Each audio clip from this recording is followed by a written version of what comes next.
Hi everyone, welcome back to my channel. I'm the Hungry Taurus and today we have a really interesting video. But before we get into it, please remember to like and subscribe so I can keep making content for you. Remember, like and subscribe.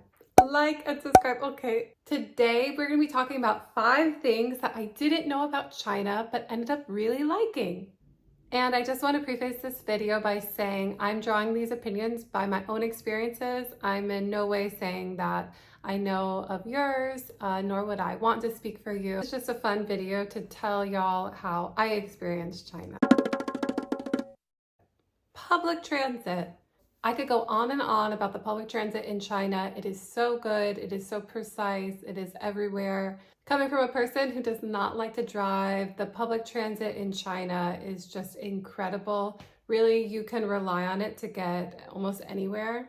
It's really easy to use. It's really easy to navigate. They have so many signs in English. So a lot of the subway trains are really easy to navigate because they literally will have a screen and they will tell you like the stops that were before, the stops that are ahead. So unless you're really not paying attention, it's gonna be hard to miss your stop. It's gonna be really hard to get lost. I really found the trains to be nice. They were clean, they were quiet, and they even have people who volunteer to keep it safe and keep everything going right in the train. So I really enjoyed this part of China. Depending on where you come from, it's relatively inexpensive to take the train in China. Bullet trains are also something that you're going to want to try when you go to China, especially if you're going to be doing domestic travel within China. These things are incredible. It's like going to an airport. Definitely don't want to miss your train. You're gonna need to check your bags and everything just like you would at an airport. And these things go 268 miles an hour. Can you believe that? 268 miles an hour. You can go within big city to big city and close your eyes and you'll be there. You can ride economy, you can ride business class, you can go to sleep, you can eat snacks. And these trains are so comfortable, y'all, that like there were numerous times where I fell asleep. We got business class tickets and we basically had the whole section to ourselves and we were able to recline. After a very long day of traveling, it was so nice to just rest and get to our next destination. So comfortable.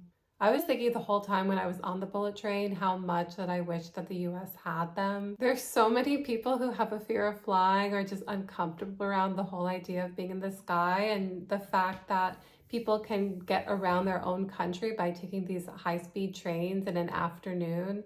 It's just such a great concept. In the US, taking a train might be considered a slow form of long-distance transportation or not as common as flying, but in China, the bullet train is the most efficient way. A lot of fun, and for some reason feels less stressful than riding a plane. I don't know why, it just does. And this is all coming from my experience living in the US, especially in the cities that I've lived in, but it does seem like China's public transit is very clean. It feels like people really try to take care of it, that they have a lot of respect for it.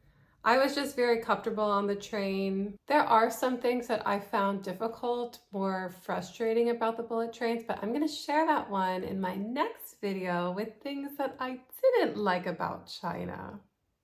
So yeah, public transit. If a country has good public transit, that is always a yes for me.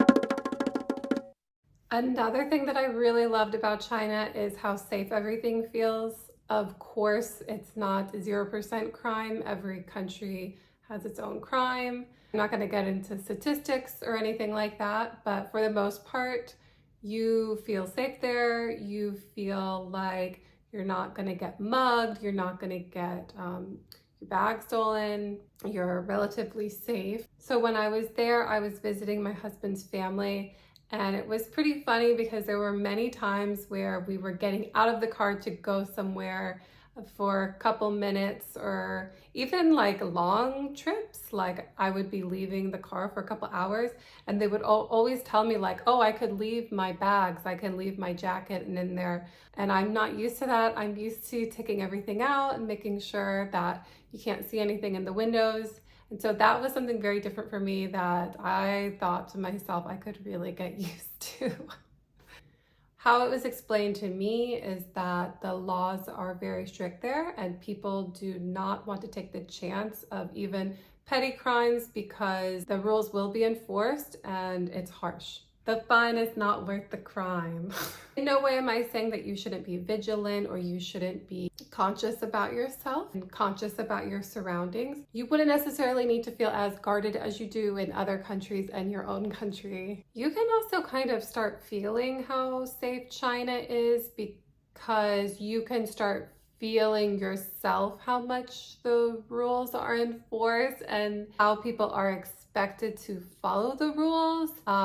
That maybe is not kind of clear like the first couple of days, but the longer you stay in China, there's just like this feeling of people not stepping out of line. And if I can say one thing good about that is that you feel safe. There aren't people raising their voices and using physical force for anything. No big like shouting matches. Depending on where you're from, that might be more common. But you're not going to see that for the most part in China. So yeah, over time it starts making you feel safe. And security is prioritized there. When you go to the trains and stuff, you need to go through a security check. They check your bag, you go through metal detector. And so hey, if I've had to go through those processes, like everyone else has. So I know that people aren't bringing weapons or anything on the trains. I mean, it does happen. You go places, your ID is checked. My passport was checked so many times. So I know that the people around me are probably also being screened. So I have less to worry about. And when I'm using public transit, especially the trains or the subway systems in my own country, I'm usually very much on high alert. Because of the bad experiences I have had on train. And as much as that still, I'm sure, happens in China, when I was there, I very much felt safe. There weren't ever people coming up to me or trying to speak with me like any type of confrontational way. Actually, a lot of people ignore you, which can be kind of good. So I actually went ahead and looked some of this stuff up because I don't want to be giving you any false information because that is unsafe. So it says here, China is considered safe for several reasons. First and foremost, the Chinese government has implemented strict security measures to ensure the safety of its citizens and visitors. And I have to say, check, check, check, yes, that is correct. This includes a strong police presence, extensive surveillance systems, and effective law enforcement. Additionally, China has a low crime rate compared to many other countries. The government's focus on maintaining social stability and order contributes to the overall safety of the country. This is the important part. Tourist areas in major cities are well patrolled, making them safe for the visitors. And I have to say, I very much felt that. That is true by all means. I also feel that as a traveler, especially if you're a solo traveler, that knowing that the surroundings around you are safe, that you can have more confidence to explore, more confidence to go places that maybe you wouldn't have gone. Okay, so payment. In China, people use WeChat and people use Alipay digital wallets and digital applications to make payments. So when you're making a payment, there's going to be lots of QR codes that you can scan, and you're going to be able to pay with that with Alipay, or you're going to pay with that with your WeChat that you downloaded before you go to China. So some people aren't going to like that because, yeah, the government can kind of keep an eye on how you're spending your money when you're in China. But if we're going to be like looking at the optimistic side, you have it all listed out for you. This can be nice because you don't have to bring your wallet and everything's pretty straightforward as far as payment is concerned. As long as you have your phone, your smartphone, and the payment goes through, everything is good. You don't need to worry about cards declining. You don't have to worry about like having the wrong currency. It's also good because you can keep track of all of your spending. And sometimes I know that when I travel that my spending the different currency that I'm used to, and sometimes it could kind of feel like monopoly money, even though it's not monopoly money. So I find it a little bit easy to see that number and pay digitally. And you can basically count on paying for the majority of the things that you will buy in China with WeChat, cab rides, anything from the grocery store that you might get, restaurants, activities. As long as you're making like big internal payments like hotels and like transportation, train rides, you will pay for those things in advance. But anything that you're going to need on a day-to-day basis, you're going to be using Alipay or WeChat.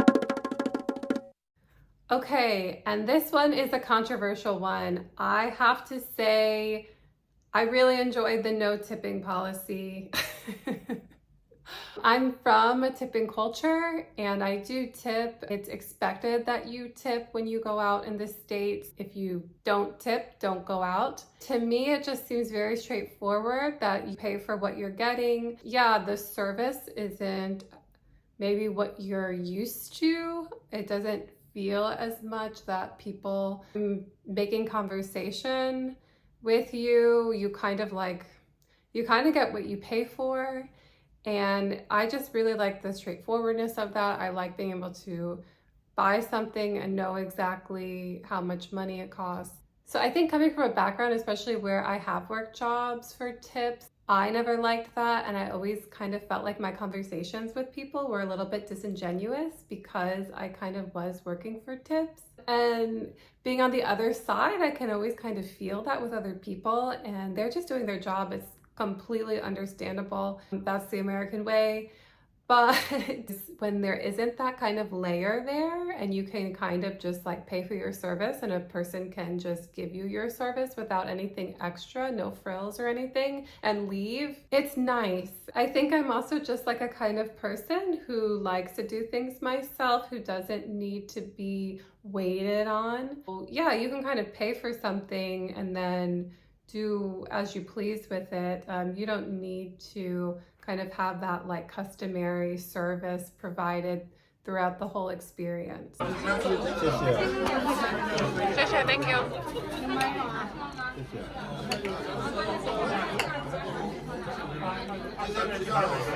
With that said though, service is a bit different. It's definitely not like a customer is always right type of mentality. And especially like if you're at a restaurant, it may be difficult sometimes to get like your waiter to pay attention to you, to serve you.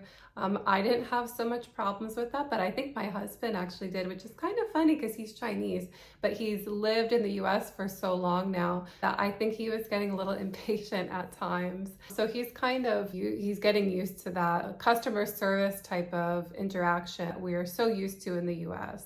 Yeah, if you have a differing opinion about this, let me know in the comments. I am interested to know how other people feel, especially depending on where they grew up and where they're coming from, if they think this is fair, if they think this is unfair. I liked it. And we actually did find ourselves tipping sometimes, especially if we were staying at like Western hotels, tip the bellhop and, tip some people who are really going out of their way. And to me, it didn't feel like as an insult, like if you tried to tip in Japan. It didn't seem this way. I think that's my opinion for now, but it doesn't mean it couldn't change. I don't know if China is making its way on becoming more of a tipping culture because, as I said, there were people who did gladly accept our tips. But if you feel otherwise, yeah, let me know in the comments below what you think about this. And can you make a video about the things that you liked about China without mentioning the food? My favorite cuisine happens to be Chinese food, so I basically died and went to heaven. There is just food galore there, different types. You can go to street foods. I went to so many places, went to village restaurants, food markets, fancy restaurants, just family-owned restaurants, anything you can imagine. Again, depending on where you're coming from, it's relatively inexpensive compared to what you're paying in your home country. I mentioned before, I was in China to see my husband's family. So anytime we met up with anyone, there was food, and we met up with a lot of different people. There was a time where I think I saw at least like 3 different friends. So we ate 3 times in a row, back to back, with no exceptions. That did start to catch up with me. But now that I'm home, I'm already missing the food. And I thought I was learning how to make really good Chinese food at home. And then I went to China and found out, no, I don't. I make a really good American version of Chinese food. So yes, the food, I mean, that speaks for itself, doesn't it? I don't have to talk so much on that. Just incredible food from different parts of the country. Every province you go has a special dish that you have to try. Some places specialize in spicy food like Sichuan, if you love the Sichuan taste. Some places focus on their noodles, their hand-pulled noodles, which are so good. So if you're taking a trip to China, seriously, get ready for some phenomenal food. Best in the world. Okay, y'all, so those were the 5 things that I really love about China. Feel free to comment below on what you really find interesting about China or what you want to know. If you enjoyed this video, look for my next video. I'll be talking about things that I didn't like about China. Okay, guys, thanks so much for watching. Bye!